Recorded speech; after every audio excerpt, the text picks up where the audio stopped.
My daughter was shot and murdered. My grandson was shot, and my ex-wife was shot. So even though I'd spent many, many years trying to stop violence, there it was again in my life. And as it happened, the shooter, by happenstance, was a batterer who happened to be African American. And I say it that way with deliberation because we are not careful on our language, because I realize that language kills people.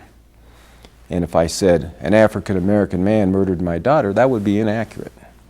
Inaccurate in the sense that he happened to be African American. He could have been Latino, Caucasian, Hispanic, Japanese, Native American, pick a ethnicity. He was a batterer. He was a wounded, hurt man, and he took that out on my daughter.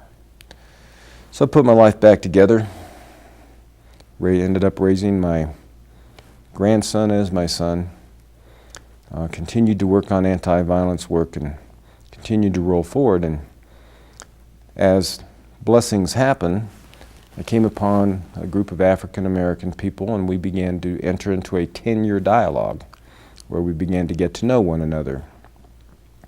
Down at the Agape Church, Pastor Wofolk and Miss Eddie Wofolk, and they introduced me to a broader African American culture, of which I am now partnered with after all these long years.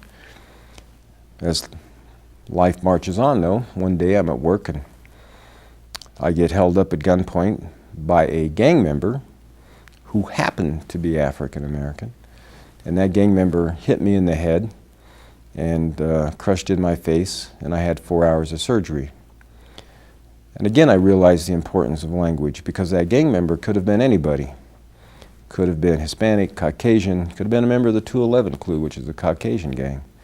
He could have been anybody, happened to be African American. We create words and we label people. You know, if you listen to talk radio, it's feminazis or liberal, or you're conservative, you're black, or you're Hispanic, or you're Islamofascist, or you're, you know, some label. And we're not labels. We're humanity collectively. And we never take the time to get past those labels in the vast majority of our interactions for all kinds of reasons. But those labels really get in the way. And if we could begin to put those labels aside and really take the time to get to know the person. The famous question, do you know me? That this is the foundational question of what we're trying to get here. Truly is the deal. Past the label, past the superficial, and to the question, do you know me? Are you willing to know me? Are you afraid to know me? Are you afraid to give up your stereotypes?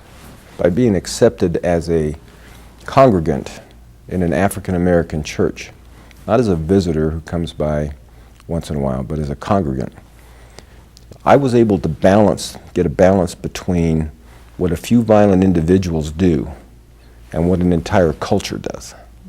There's a vast difference. There's a vast difference. Those few violent individuals don't represent that culture. That church is the embodiment for me the deepest part, for me personally, the deepest part of the African American culture that I have been able to be given permission to be a part of. And that is forgiving, loving, generous, accepting, embracing community. Despite everything that has occurred and happened to them over 400 years, it is still an amazing culture to be able to embrace others. And that's probably the most profound part of that. And it has taught me to open up and try to embrace others.